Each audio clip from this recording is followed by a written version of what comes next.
oh, just sign the document first. That one is not a big deal. We'll talk about it later. I checked out an apartment and I was going to go for the apartment, but then I saw a better apartment and I decided to, give it time. Like my daddy would say, give it time, subject everything to time. So I did subject it to time and these people started mounting pressure. Oh, sign the document. This is what I'll call a red flag. Once a letting agency or a landlord start to tell you, oh, make a decision, sign the document, pay your rent, please run.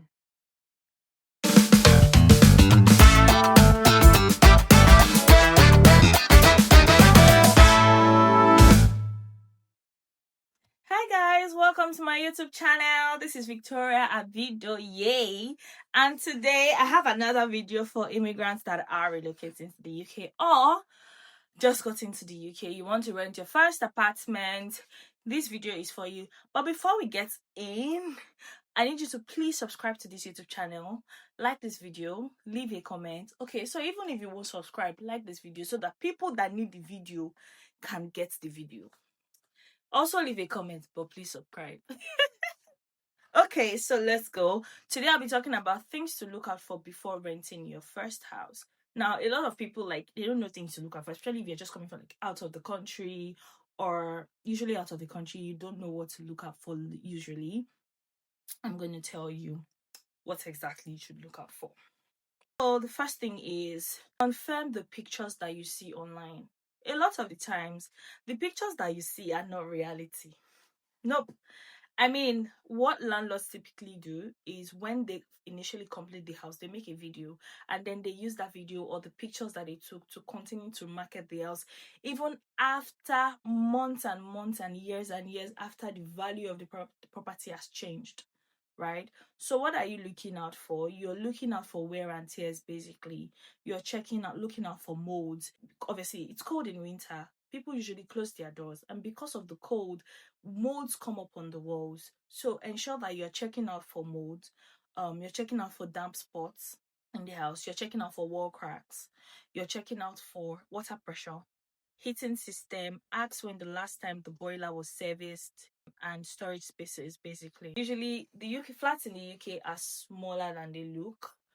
If it's not expressly stated that, oh, your wardrobe is maybe a 6x6, but you saw a picture, please check. There's people know how to manipulate pictures. They snap. If there's a way that you can snap this my baby here and it's going to look like a big TV, a large screen, a large TV. So please ensure that you are checking for the right, like you're double checking everything. Very, very important. The second time is your tenancy agreement. This is your real contract.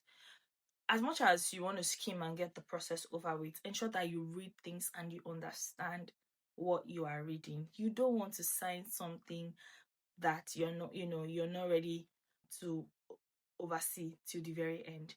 For instance, let's say you sign a 1-year lease and you continue to renew your lease with your landlord, but let's say on your second year or your third year you decide that, oh, I see a house I want to buy, really lovely apartment, and now you want to break your lease. A lot of people do not know the procedure that their landlord had already put in the contract regarding breaking of lease, and then they just go into it blindly and then they get gobsmacked because they did not read the agreement to begin with.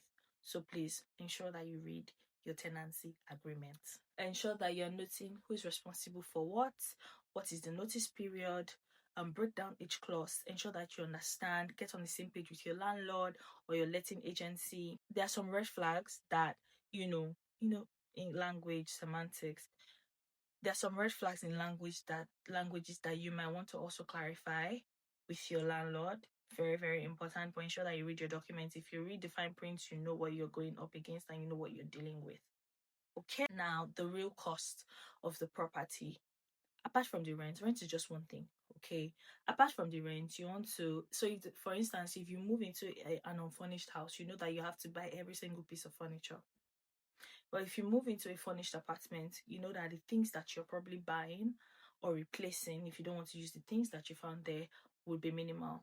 So this adds up to the overall cost. Your energy bills is also part of this.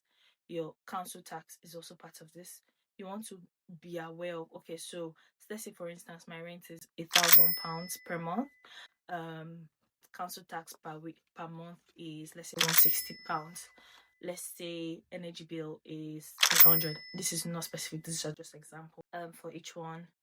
Let's say Wi-Fi, let's say TV license, let's say water, for instance. All these things basically are what makes up like a month-on-month running cost of an apartment. So you want to ask, like, ensure that you know all of these details. The right rule of thumb is to do a markup of 25 to 40% of your rent to accommodate all your other bills, simply put. And that's just a rule of thumb. So ensure that you ask all these questions. The fourth one is deposit protection. Ensure that your landlord is protecting your deposit somewhere, right? You're not paying your deposit for somebody to spend it, and then when it's time for you to get your deposit, they're saying things like, my gosh, the house is ruined beyond repair, we can't give you deposit. Because I know a lot of people that will ensure that the house is properly, done back up, but they still won't get their deposit.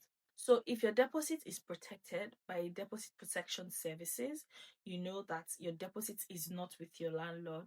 So if you give the house back to your landlord in the state at which you collected or you received the house, at least you know your deposit is protected and you'll be able to get your deposit back.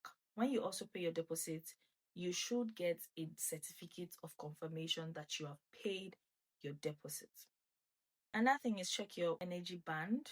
So depending on where you are, if you're like on a band D, band C, band E, the more expensive your band is, the more money you tend to pay in that sense. So try to avoid high band areas. Location reality test. This is very, very important.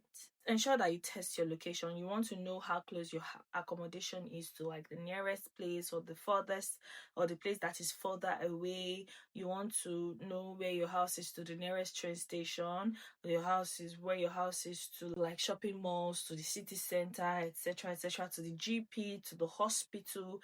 Test your location. Visit the place day and night before you move in.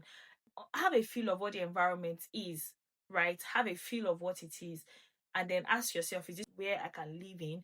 Is this where I can stay in long term? And if your answer is yes, yeah, you have your answer. Seventh thing you want to look out for is, if you're somebody that values communication, you want to work with a letting agent.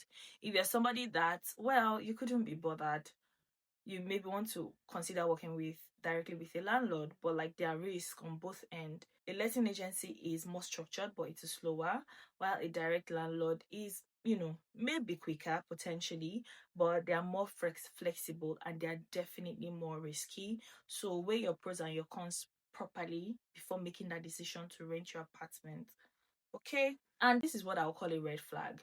Once a letting agency or a landlord start to tell you, oh, make a decision, sign the documents, pay your rent, please run. Quick story or interesting story. I checked out an apartment and I was going to go for the apartment, but then I saw a better apartment and I decided to, give it time. Like my daddy would say, give it time, subject everything to time. So I did subject it to time and these people started mounting pressure. Oh, sign the document. I said, I would like to bring in extra equipment, like I wanted to bring in an additional fridge, etc., etc., and whatnot. And they were like, oh, you have to pay extra money to bring in the fridge. So I was like, how much is this extra money that I need to pay to bring in the fridge? And then they were like, oh, just sign the document first. That one is not a big deal. We'll talk about it later. The place was cheaper than my current apartment, but better safe than sorry, simply put. Now, another thing is hidden fee. Hidden fees are actually really illegal. So when you start to see that, oh, your landlord is telling you about hidden fees, you want to start to flag that down. You could actually take them to court. So inventory check to protect your deposit. After they've taken pictures of their own items, you want to cross-check all the things that they've done or how the state of the house. You want to cross-check it and keep your receipts. One thing I did, I made a video. It's something I saw my sister do for the house that she lived in. She made a video when she was moving in. So when she was moving out, she was able to restore the house to the state that she met it, and that was really, really good. It saved them a lot. So before you move in, you want to get your gas certificate, your EPC certificate, your how to rent guide. Obviously, you have to share your right to rent code, your electric safety reports, etc. If they don't give it to you, then you need to like watch out. There might be red flags, and they might not be, but they might be. Finally, your gut feeling is very, very important. See, if you're feeling iffy, even if every other thing checks out, and you're feeling iffy about a particular, place that you want to rent, maybe you shouldn't rent it.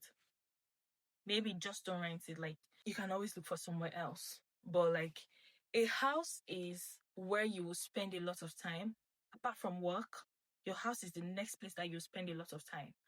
And if you're feeling weird about that place that you're supposed to be able to spend a lot of time, then there's a problem. Because if you're paying rent and you're not comfortable spending enough time in this particular place, then why are you paying the rent to begin with? Right? So please think about your rent like your house, that where you're renting like your home. And that should help guide whatever decision that you're making to pay for a place or not. Then final reality check, right? Avoid expensive mistakes.